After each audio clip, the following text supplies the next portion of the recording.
Welcome back to the Klingberg Motorsport YouTube channel. I'm very excited about today's video because we're diving into the AE86 again, finally. A bit of a story behind it, but we'll go into that in a minute. Just quickly though, before I dive into the Sprinter too much, I just want to let everyone know that I've got a sale running for the Easter long weekend on klingbergmotorsport.com.au. So all my merch is 15% off at the moment. I've got stubby holders on there of both styles, like VN and the Corolla one.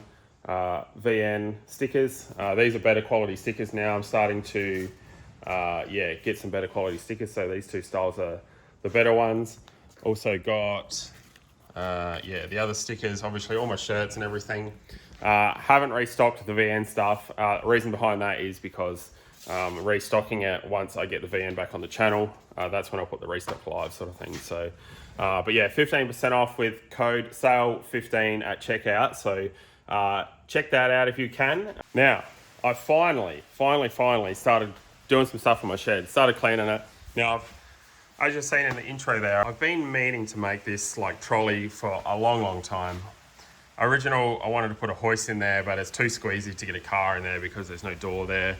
It's too squeezy to get a car in. So I made this trolley, one, to gain some storage, so cars up. It was actually, the Sprinter was going to go in there, but the timeline we're on at the moment, the LS Corolla build ended up there because I'm waiting for a couple of things on that, and then I'm going to dive into some flares and bumpers and stuff in the next couple of weeks. But yeah, for underneath, fits tyres, fits rims stacked up, fits a row of tyres down the centre. It's made to fit these boxes stacked up along the sides.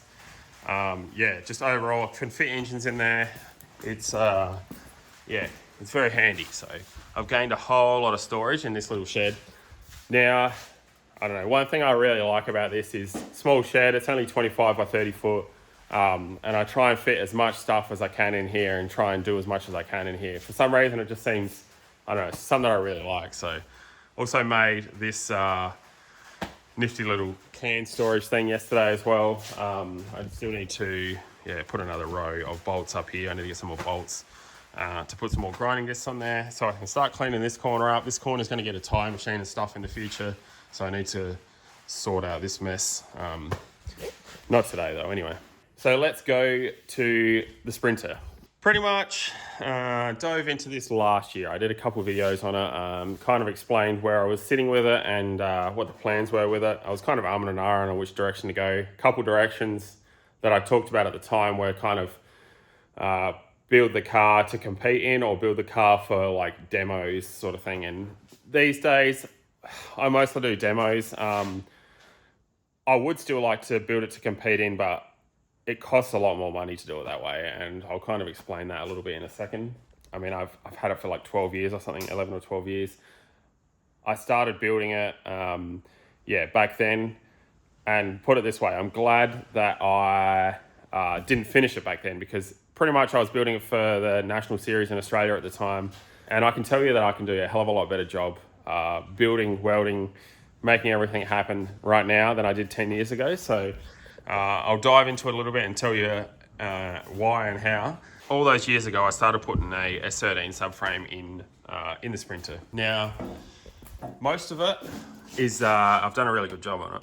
Like I've said before though, there's only one way you can get better at stuff, and that's by doing it over and over again. So I've built a lot in the last 10 or 12 years, like I've said. So back all those years ago, I have got the subframe sitting in here.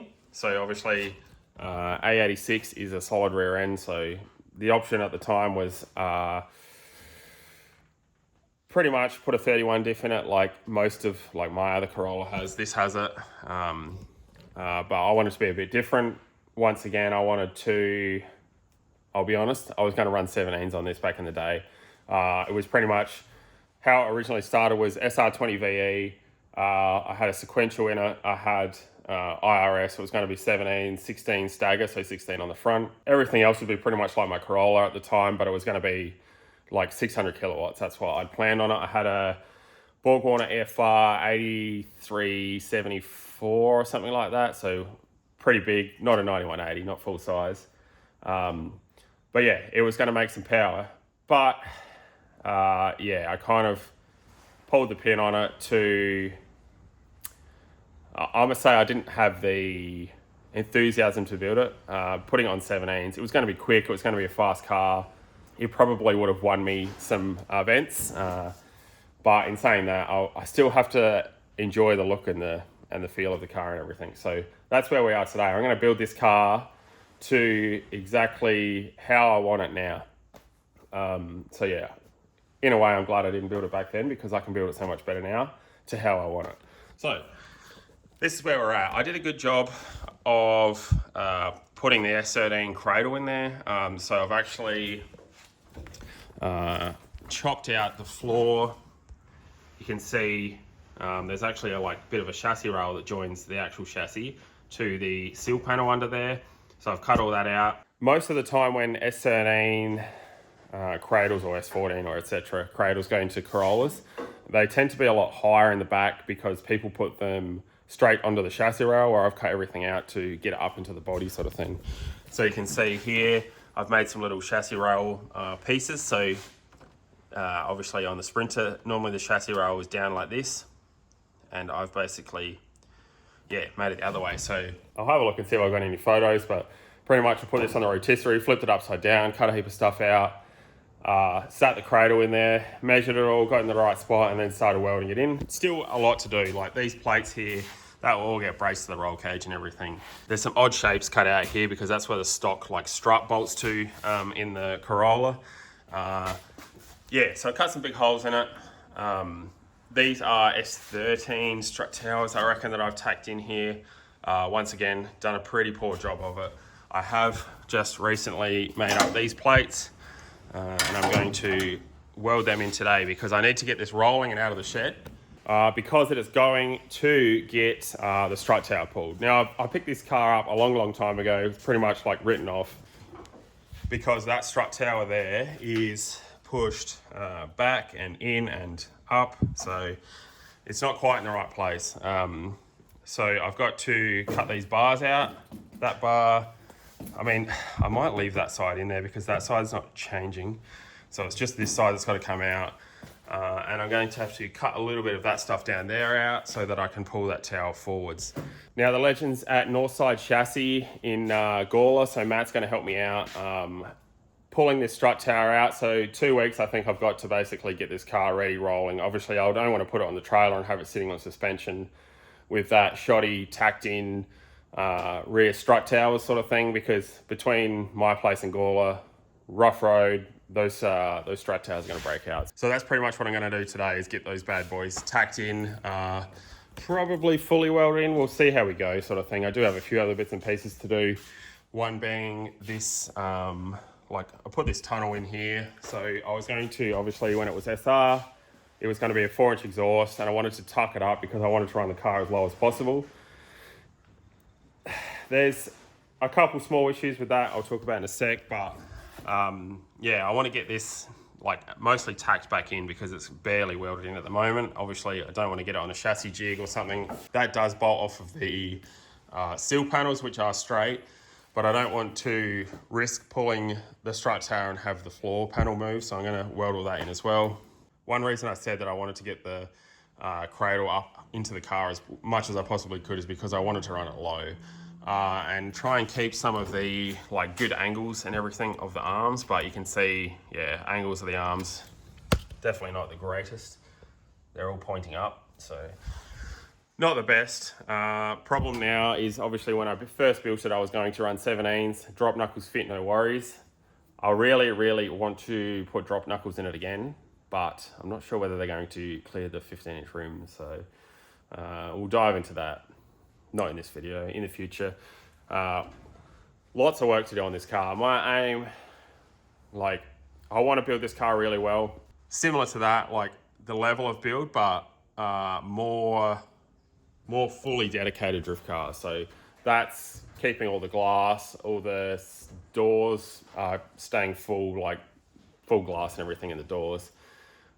This bad boy, she's going to be lightweight, and I have decided rear mount radiator is happening. I have decided Jay-Z is going in it. bigger turbo than my Corolla, so it's going to be a high power, basically, I don't know, maybe 100 kilowatts extra sort of thing. Aim for 500 to 600 kilowatts, I think, in this. I have not decided if it's going to be 1.5 or 2J yet. I'm looking into manifolds and wiring and trigger kits and everything at the moment. These are all things that I've got to remember and work out how. Like, I haven't done a 2J ZGE full build like to a turbo spec motor, so I just need to work out what manifolds will work, what is available at the moment. It's like Plasma Man and Hypertune inlets, and they're like $3,000, so I'm not sure that's in my budget. I still want to, something like this is still a budget build for me, sort of thing. There's a few things that I'll spend lots of money on, probably ECU. I want to put PDM in at this time too, probably PDMs. I really want to put a gear set in the gearbox, so it's going to be a 25 box. And I really want to build the motor straight off the bat. So build motor, cams, probably, a slightly bigger turbo than I run on the Corolla. But that we'll dive into that another day anyway. So yeah, enough chat. Hey, for today, pretty much going to get this S13 rear all tacked in. Hopefully get it looking neat, chop some stuff out, take some stuff out of the car, take the engine and stuff out. Yeah, let's get it.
All right, she didn't turn out too bad, but like a freaking absolute amateur,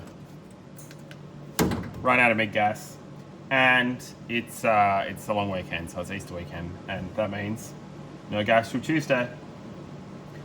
So yeah, that's kind of a speed hump for me, but that's okay because I have got it to a point where it's I'm able to trailer it like this sort of thing. Yeah, I would have liked to have got some more tacks on it. Yeah, I've obviously got some text screws in there now where I will spot weld it there once I get some more gas. These two bits are stainless, the back bits are mild steel. These were just offcuts that I had like years and years ago. They were just still tacked in here, so they still had the like plastic and stuff on them.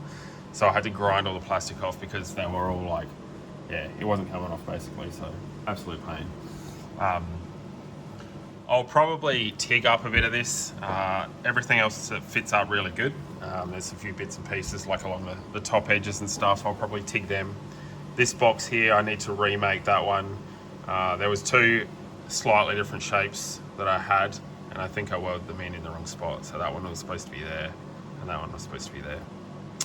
Anyway, the rest of this, this is going to stay open for now until I work out what is actually going in here.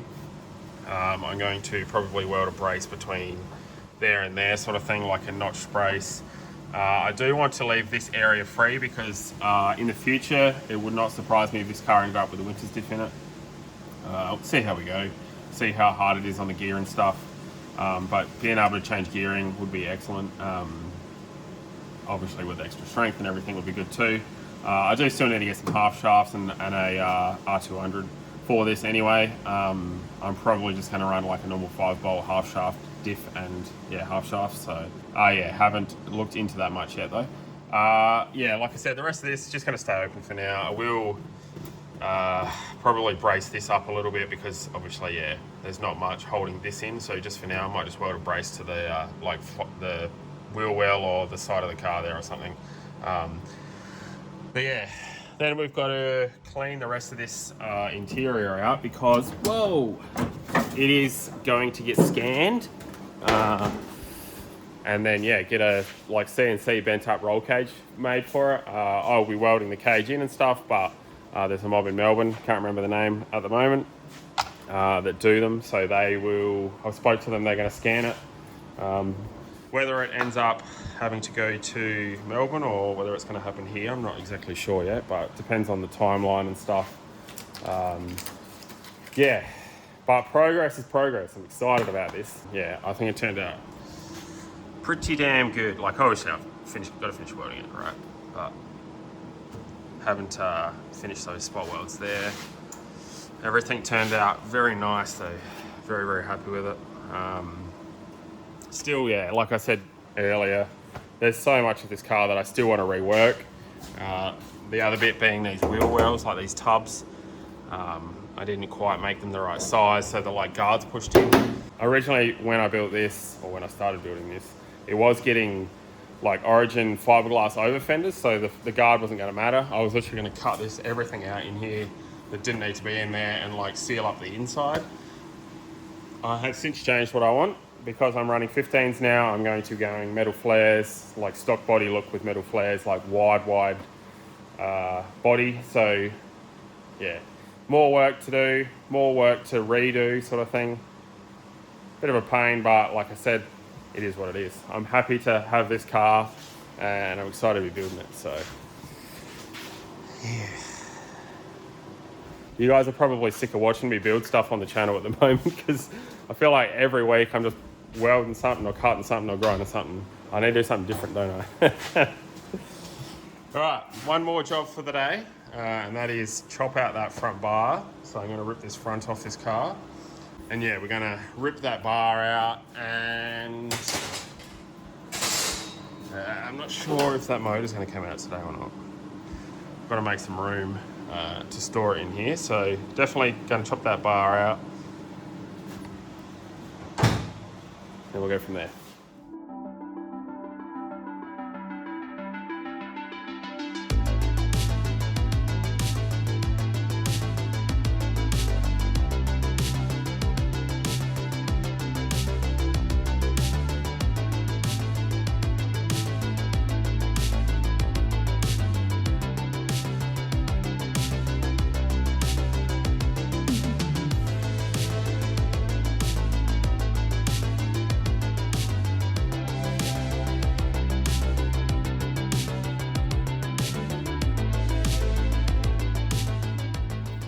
All right, one step forward, I would say, 4 steps back.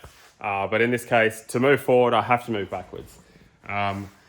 She's copped the old chopperoni. And to be honest, now that I've cut it off and I'm looking at it in a much more wiser Jared's shoes, I'm going to say that I'm very glad that I didn't build it back then, sort of thing. There's a lot of things on this that I really want to clean up. And look, I'll be honest, I don't know what my plan was back in the day. I'm pretty sure I was going to get it pulled, but now that I can sit here and look at it, I can see that they're the whole front you can see is twisted on it. like, I don't know whether this is just from storage or whatever, but it's definitely on the piss. And you can see, like, this side chassis rail is like a good, like, 10, 15 mil higher. So, don't know what my plan was. Don't know. Maybe it's just my eyes and how it's sitting on the hoist or something, but I don't think so. Anyway, this is progress. So, front all chopped off again, engine back out. Yeah, obviously I do need to cut a heap more out of this, cut all the way back. Like, most of that trans tunnel's got to come out so that I can fit a 25 box in it. When that engine goes back in, it'll be going back into the box on it. And obviously once I've got this front pulled, then I can actually start mounting engine, like the front end properly, doing guards. Basically, like, I don't know whether I really touched on it. I do want to pretty much get this chassis ready. I don't know what the plans are for the wagon, but it's in need of a rebuild in the next couple of years. Like, it's copped some laps, I tell you. So yeah, she's very used these days, so it does need a lot of TLC. And to do what I want, I always said when the YouTube page reached 10,000 subscribers, I'd give that a full, like, rotisserie rebuild. We're probably a little while off of that yet, so but yeah, pretty much want to get this chassis ready to rock, sort of thing, so that I can just drop a running gear in it or whatever. Like in this case, obviously I would like to put full 2J in it. This is a full 2JZ GE motor. That's just a dummy motor. Has a broken block from a wayward flywheel once upon a time, so I picked that up for next to nothing, sort of thing, as a dummy block. Let's just quickly chuck this up on the hoist, and I'll just show you what the IRS, what the subframe looks like from the bottom. I can't remember in previous videos if I showed you, but I'll chuck her up and have a look.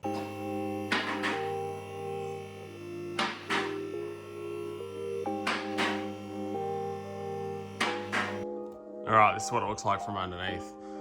So these plates here, that is obviously standard, like, chassis rail sort of thing that I've mounted those off of, and I've made some, like, through bolts sort of thing to bolt those bad boys up. This is obviously a testing subframe. That's why I've, like, chopped the bits and pieces out of it, because originally I wasn't sure whether I was going to leave the S13 frame in it. Obviously S13 is a little bit narrower than S14, which is what I was originally thinking. And yeah, obviously depending on wheel offsets and stuff, it was going to be pretty wide. So this chassis notch, you can kind of see here, basically that chassis used to come down like that, and now I've chopped her out and we've gone the other way with it. This is all going to get, like, fish plated sort of thing.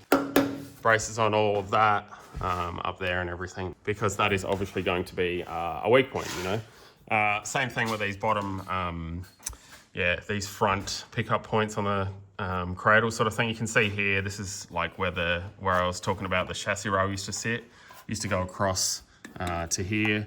So like I was saying, most of the time if people put this IRS rear end in Corollas, or Sprinters in this case, not sure how many Sprinters I've seen. I've seen lots of Corollas with the IRS conversions, but yeah, a lot of the time all this doesn't get cut out. So pretty much it needs a whole lot of bracing. Like I said, from the top, once the cage is in, it will get braced to the cage and everything. So I'll triangulate off all of that.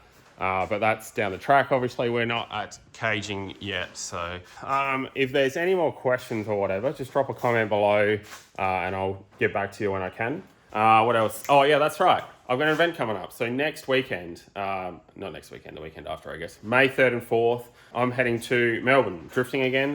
So I'm going to MotorEx, doing drift rides with Drift Cadet. So yeah, if you want to come for a ride in the Corolla, I think you book it on the MotorEx website. Pretty sure. I'll drop a link below where you book the tickets. So yeah, if you want to come for a ride, grab a ticket for that. Also, I do realise that it is Sunday, and I said that the sale on klingbergmotorsport.com.au would end Monday night. I'm going to extend it to until Wednesday night. I'll go Wednesday night at midnight, give everyone a chance to grab something if they want anything. Like I said, anything that you buy, stickers, shirts, stubby holders, etc., everything helps support the channel and helps me make videos for you guys to watch. So yeah, if you want to stay up to date on the Sprinter and everything that's coming up, make sure you hit the subscribe button to stay up to date. Thanks for watching, you legends. We'll see you next week.